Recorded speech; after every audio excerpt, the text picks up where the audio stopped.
Halo adik-adik, siapa yang tahu tsunami? Ya, tsunami adalah gelombang besar yang bisa naik ke pantai bahkan daratan dan menghancurkan semuanya. Salah satu contoh tsunami yang paling besar yang pernah terjadi adalah tsunami di Aceh pada tahun 2004. Banyak orang yang mati karena sudah tidak sempat lari di tempat yang aman. Rumah-rumah hancur, pohon tumbang, dan banyak binatang yang mati. Tetapi ada juga yang selamat. Binatangnya antara lain adalah burung-burung yang biasanya mencari makan di lautan. Loh, kok bisa? Apa karena burung itu bisa terbang? Oh, ya burung bisa terbang sih. Tapi burung-burung itu selamat juga karena burung-burung itu dapat merasakan akan terjadi gelombang yang besar. Dan ketika mereka merasakan, mereka segera meluncur ke daratan yang tinggi. Burung-burung itu peka dan mengikuti apa yang baik untuk mereka. Adik-adik, Tuhan Yesus naik ke surga. Tetapi itu tidak berarti Tuhan Yesus meninggalkan kita sendirian. Ada Roh Kudus yang tinggal di hati kita untuk menghibur kita, menolong kita, tetapi juga untuk mengingatkan kita melakukan yang benar.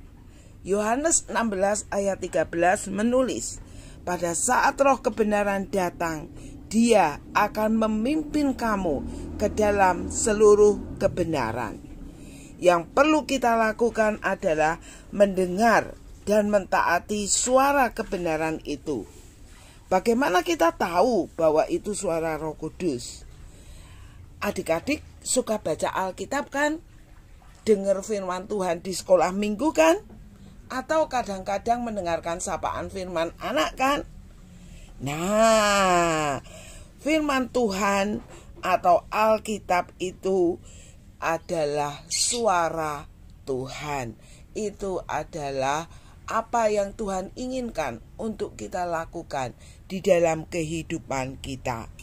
Dan karena Roh Kudus itu adalah Roh Tuhan, maka Alkitab itu dapat adik-adik baca untuk mengetahui suara Tuhan atau bukan. Jika itu sesuai dengan apa yang dituliskan di dalam Alkitab, maka itulah suara Tuhan.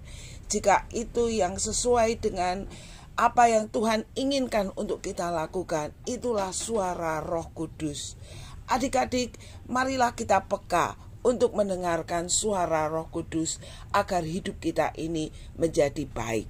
Misalnya adik-adik, ketika adik-adik sudah disakiti oleh temannya atau oleh orang lain, kita ketemu teman yang telah menyakiti kita itu dan ternyata dia butuh pertolongan.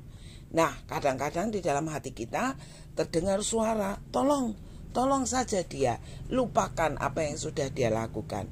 Lakukanlah adik-adik, jangan kita menunda suara Roh Kudus yang ada di dalam hati kita. Lakukan saja, tolong teman yang sudah menyakiti kita. Ampuni karena firman Tuhan berkata untuk mengampuni musuh-musuh kita. Lalu kalau kita sudah tahu bahwa itu adalah suara Roh Kudus, itu adalah suara Tuhan, itu adalah suara kebenaran, jangan ditunda. Kita harus gerak cepat melakukan. Tidak pakai menunda. Lakukanlah segera.